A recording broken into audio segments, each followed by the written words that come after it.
So I'm going to go ahead and start a quick tutorial on how to identify the plants for your terrarium project.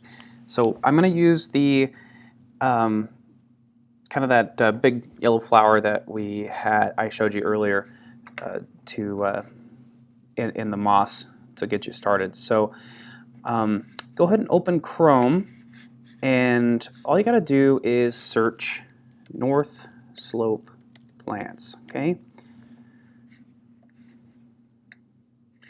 First thing that comes up, common plants on the North Slope. And you'll see here there are a couple of things you can do. You can download the PDF version. I'm going to make sure that's available to everybody. So if you don't have access to the internet, this might be what you'll end up using. But the best thing is going to be our photo identification of these plants, or the list here. I'm going to start with the photos. So I really like, let's see, I was going to zoom in. My command key stopped working, so I have to do things a little bit different. I'm going to look just for a yellow flower. Let's see what we can find here. Yellow fuzzy flower is what I'm looking for.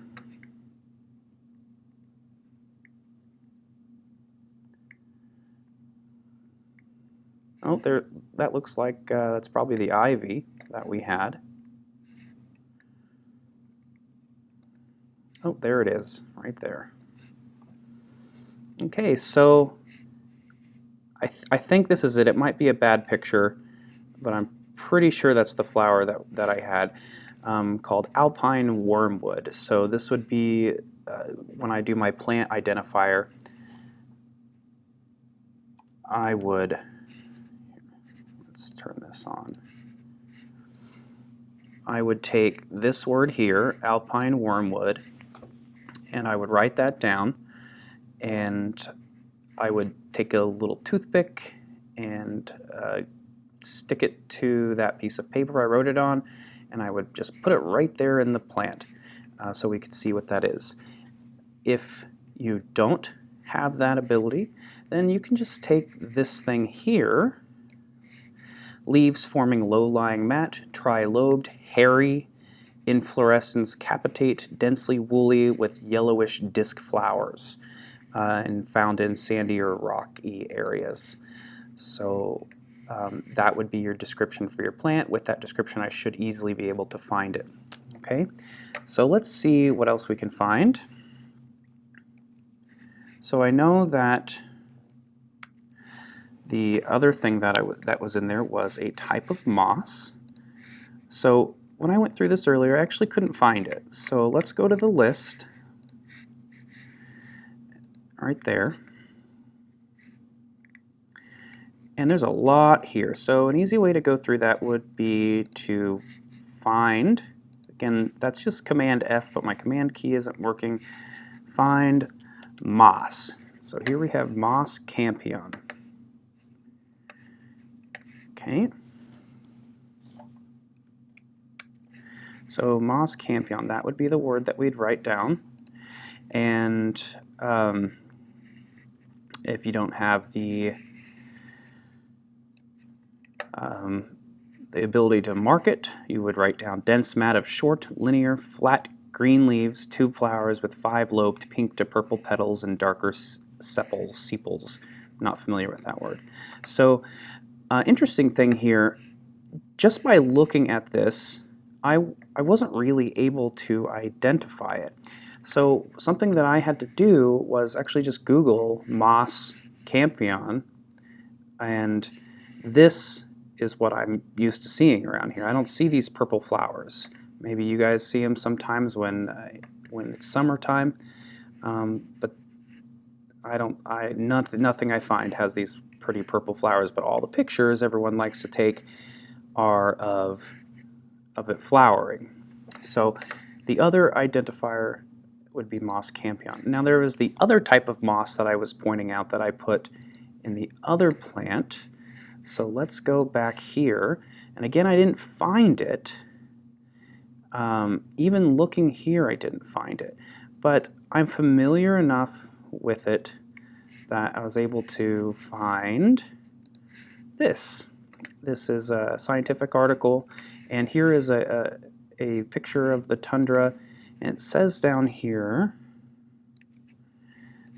this grid has homogeneous acidic tussock tundra with abundant sphagnum moss.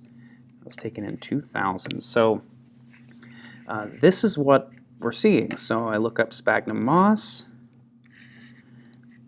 excuse me, and the explanation, it's also called peat moss, and it grows in right conditions. So I'm trying to find a section here that explains it pretty well. Watery habitats.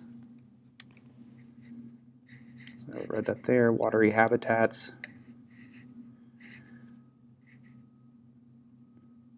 Okay, so I mean, I'm not looking for a description, I just thought it was kind of interesting.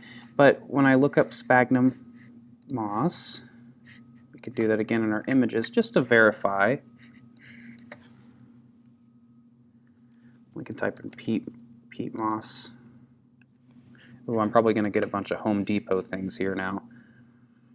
Let's type in, let's do sphagnum. I'm spelling it incorrectly.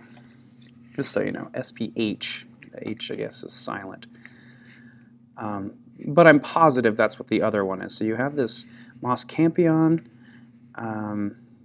campion maybe, and then you have the sphagnum moss. So yeah, there it is. That's what it looks like. Really fluffy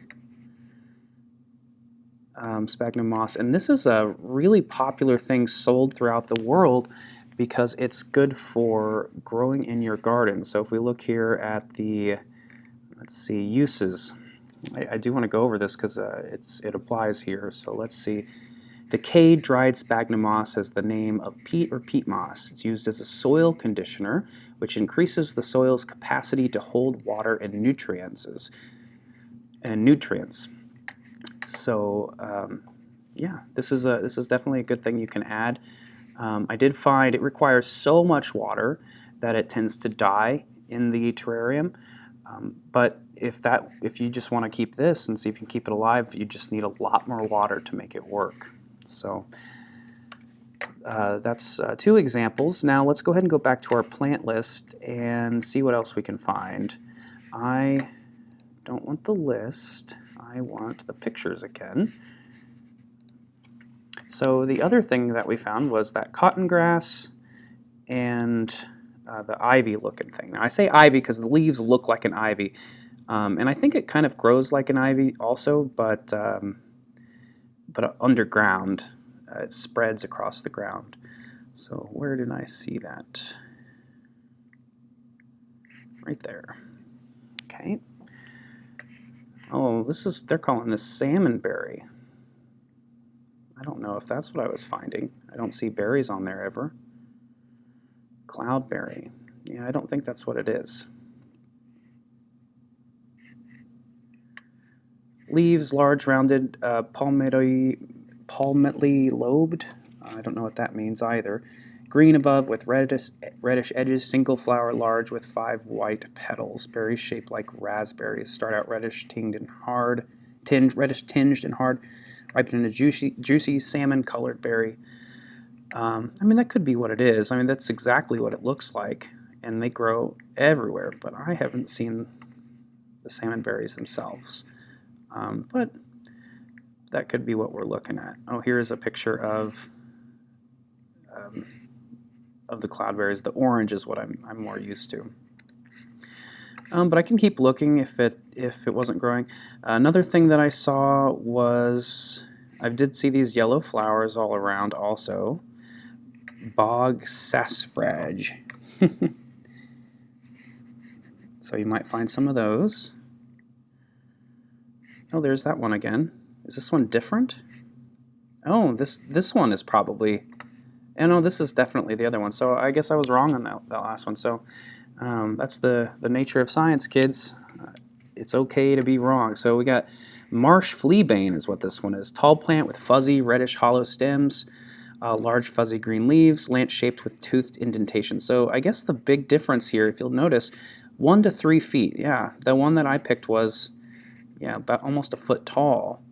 And the other thing that we saw was, let's go back up to it just so we can look at the comparison.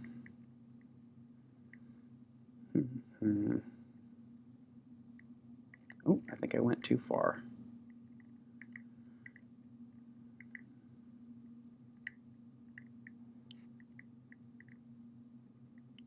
Oh, that one. So it does look kind of similar, but you'll notice height 3 to 4 inches, big difference. So if I was paying enough attention, I would have noticed that that probably wasn't it, because it was much taller than 4 inches. So what's this here? This looks like it might be, oh, cloudberry or crowberry or blackberry. Oh, cool. I didn't find any of that. I feel like I've seen this growing around.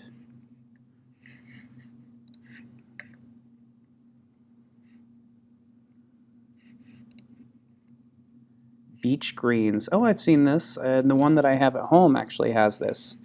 So our description here is fleshy, oval, yellow-green leaves, tiny, inconspicuous greenish flowers. Yep, so that would be what I have at home. Fleshy. That is actually a really good description for it. And it says you can eat it. Young green leaves eaten raw, cooked, good source of vitamin C. That's pretty cool. Maybe I'll try it. I definitely see this everywhere.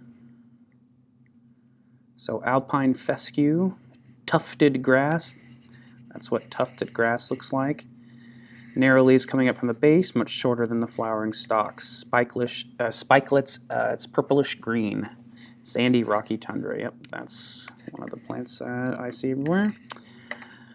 Here's another one. This might be the grass that I pulled up. It looks just like it. Without the long stems. Grass with stout stem, leaves mostly a long stem, up to 1 centimeter broad, that's the width. Flowers in panicle, mostly purplish. I guess that would be these. These are counting as the flowers. Maybe that's what that word means. If you ever don't know a word, just a little trick, you can double click it, right click, and you can look up the word, and it will pull it up in a dictionary. Loose branching cluster of flower as in oats. Okay, so that's what that means. And then it gives you the, if you know how to read this, pinnacle. Okay, all right, so that's another one we identified, polar grass. Let's see here. Maybe it could be this one also. Water sedge. I don't think that's what it was, but it could be. Now I'm not looking for 100% accuracy, because some of these things do look pretty similar, but look at the description and the height, and that might help you out like it did me. Okay, so I don't see any of this, but you'll see a lot of this if you're hunting for caribou. This is the reindeer lichen. That's what this can be eaten all year round by the caribou. Tutu. I actually haven't seen that in town. Oh, there's I've seen these. I think I picked these up when I was outside. Oh, look, sphagnum moss. So when I searched, I just didn't see this one. So this is a really interesting picture of it. There's a close-up. Right now, this time of year, it's very green, but I am finding sections here with the mushrooms. Stems from a thick mat. It's like carpet. Leaves in rosettes around the flexible stems. Color varies from yellows to reds to greens. Okay, yeah, so that is what we're seeing. So that'd be another one you can identify. And this must be a puffball. And this is edible. So it looks like a type of mushroom, but I haven't seen any of those. The other one that I'm looking for, I don't see here. This is one I've seen around, I believe. What it looks like blooming. Yeah, I've seen that. I've seen some of those daisy-looking flowers. I just haven't been able to collect any. And cotton grass. I know what it's called. Is this it? Colt's foot. Nope, this is another one. I see this one often around the cotton grass, but if you see that flower, I did collect one of these at home. Again, look for the descriptions. And this one actually has a Nupiaq name. I'm not going to insult anyone by trying to pronounce those right now. But always look at those descriptions to see if that's about what you got. Leaves are toothed and triangular. So what are they talking about there? That could be the leaves there. Toothed and triangular. That could maybe also be our vine, or the thing that I was calling like a vine. Right there. So leaves are toothed and triangular here. Like that. Okay, let's go back and see if we can find that cotton grass. Now I know it's called cotton grass, so the easy thing obviously would be to go back to our list and then just search it. Pretty simple. So we got B to C, cotton grass. So this one's very easy to identify. I have found it pretty difficult to pull up. It grows so densely in its root structure. Really, it's so easy to identify. Tall sedge, not a grass. How interesting. It's actually not a grass, even though we call it a grass. With skinny grass-like leaves. Spike of brownish yellow flowers which develop into seeds with white cottony hairs by midsummer. So, very interesting. A couple other pictures. And we definitely don't have those in Barrow. I wonder where those are. The Chandler River. Okay, so that mostly covers our plant identification. It's going to take a little bit of time for you to look through there, but you should be able to use this website to find that. And let's just for those of you at home, if you're watching this as a pre-recorded lesson on your computer without internet, let's take a quick look at this.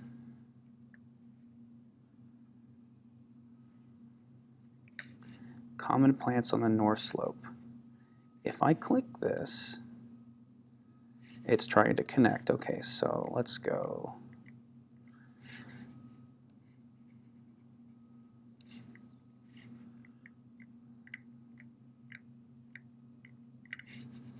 All right, this is promising. Yes, all right. So if you don't have access to the internet, you'll be able to have this preloaded either on your computer or USB drive.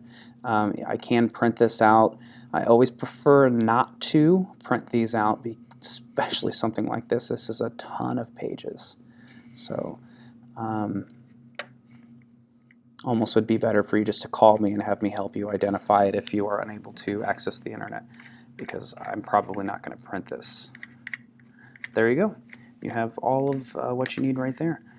If you have any questions, ask me in a Zoom meeting, or you can send me personal messages to, I think Google Hangouts was an easy way for students to reach me last year. You can find me by using andrew.hogan@nsbsd.org. That's my email. And you can also find me on Google Classroom. But let me just say something about Google Classroom if you're paying attention still.